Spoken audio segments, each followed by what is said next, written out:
Hello and welcome to the Fletcher Ideas Exchange.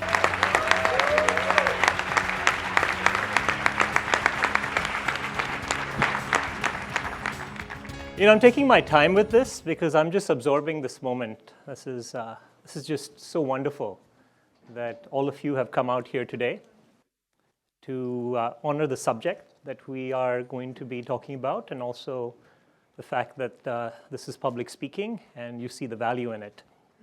Okay, this is a dream that we had for this event at Ian Johnstone when he actually brought this the course in and then initiatives in here, and we're really excited about the cast of characters here. This group that we have assembled in human security is going to be as good as you're going to get. Okay, and this is it's a function of faculty, guests taking time to condense things that they've been taking years to think about in 6 to 8 minutes just for you. Okay. Now we're going to have a mix of faculty, students, and some guests, a couple of who've traveled all the way just to have 8 minutes with us here. And before they speak to you, why don't we get a sense again of who is in the house? One of the best things about the Fletcher School of Law and Diplomacy is its diversity. Yeah, there's so many of you here. And we just see right now who is here that is not a Fletcher student. Okay, great. Okay. How many faculty in the house? Okay, since there's a few of you, well, let's do this. It's going to be fun. Are the faculty in the house? Okay, good. We might come back to you for. Is there staff in the house? All right, great. And do we have guests from Tufts in the house? All right. Thank you. Okay, the others probably not owning up. Okay. Okay. Let's see what we can do with the energy. Do we have Fletcher students in the house?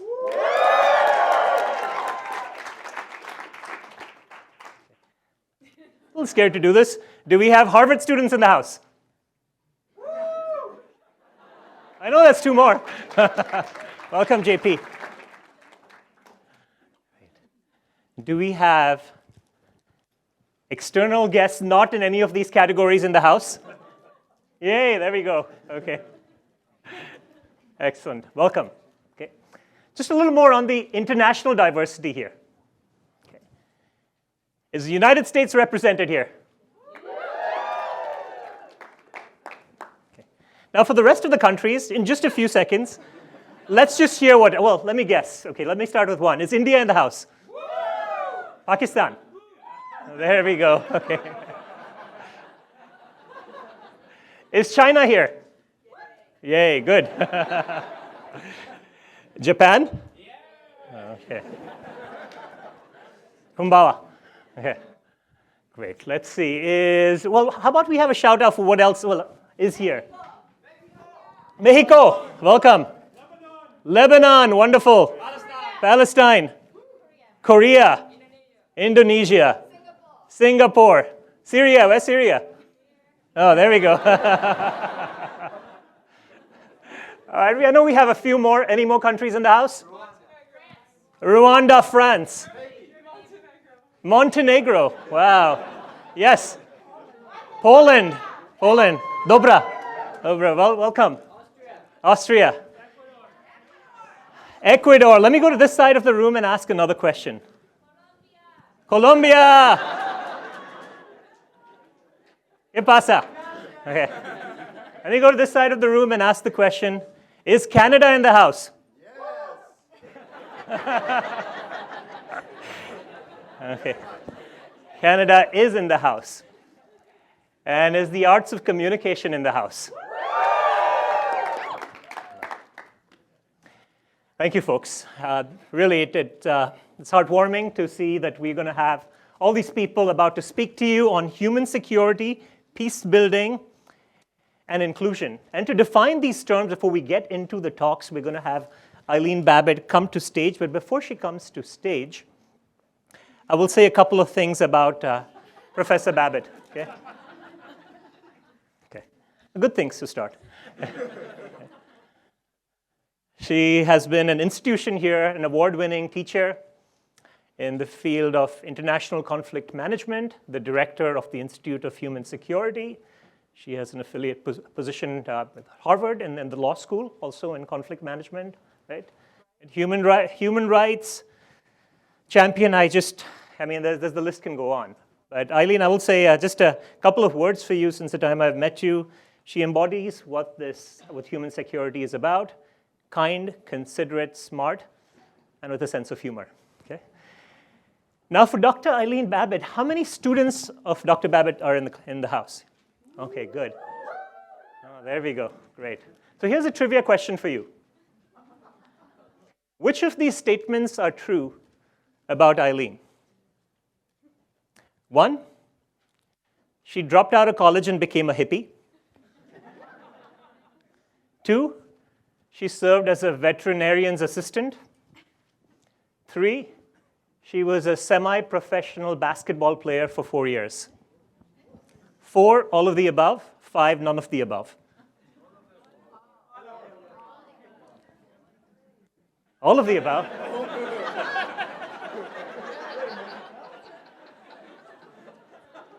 Oh, I like that. Eileen, let's see your basketball skills. Okay, so the right answer is that she dropped out of school, became a hippie for a few years, came back to the University of California at Berkeley, and got a degree from Harvard, and then a PhD. And here she is to tell you about leadership, inclusion, and human security.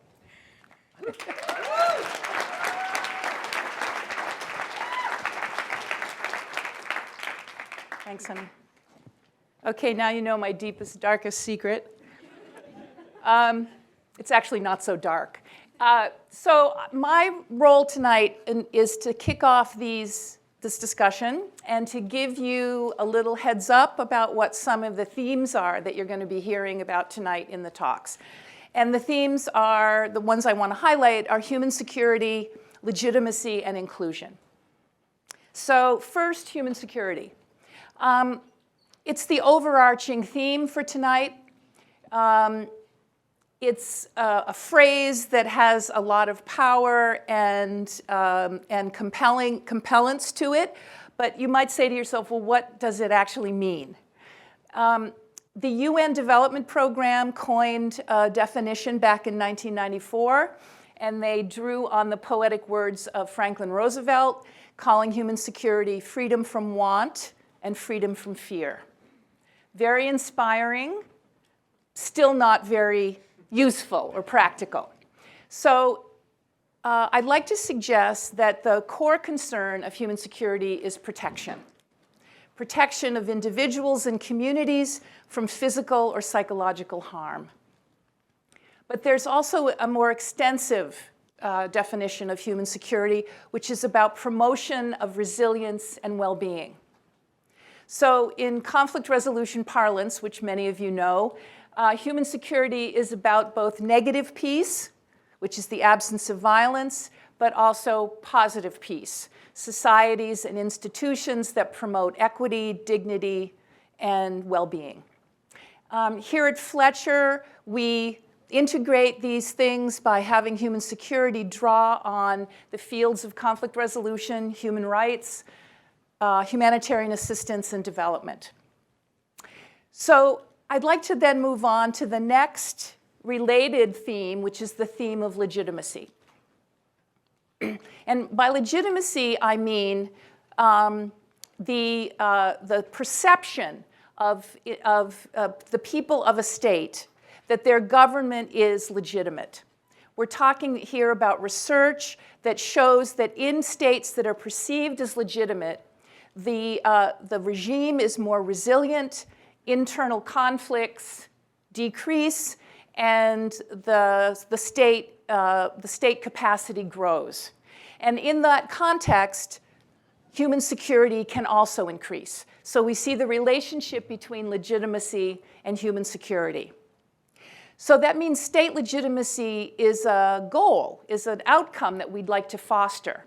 And international actors who have resources to commit to this are interested to understand how they can best use those resources to promote state legitimacy. So we have to ask the question, what is it that improves the perceptions of legitimacy of a state? For the past 18 months, with generous support from the Carnegie Corporation of New York, some of us here at Fletcher have been looking into that question to figure out or to see and to investigate what are the relationships or what kinds of factors might lead to enhanced perceptions of human security, of legitimacy. And some of the talks you'll be hearing tonight are about the findings of that research. One of the factors we've been looking into is that of inclusion. And here I'm referring to inclusion in political processes, inclusion in political decision-making. The extensive research that's been done on inclusion has been primarily about inclusion in peace processes. And what the findings have been pretty conclusively is that the more inclusion, the more likelihood that there is a peace agreement, and the more likelihood that the agreement is sustainable during its implementation. Now, this doesn't really help us understand the legitimacy problem, however. So we still need to do a little bit more investigation. We went back into the literature on peace agreements and inclusion, and what we found was an interesting indicator of some work that we might want to follow up on. And that is that political leaders see the connection between inclusion and legitimacy. And here's how it works. Political leaders are more likely to agree to inclusion in political decision-making if they believe it will enhance their legitimacy. So it's a strategic decision on the part of leaders to try and shore up the opinion of their people. Now, we haven't been able to quite test this relationship empirically, and so I will leave you with a concluding remark that is the usual academic caveat: more research is needed. So thank you all, and enjoy this wonderful exchange.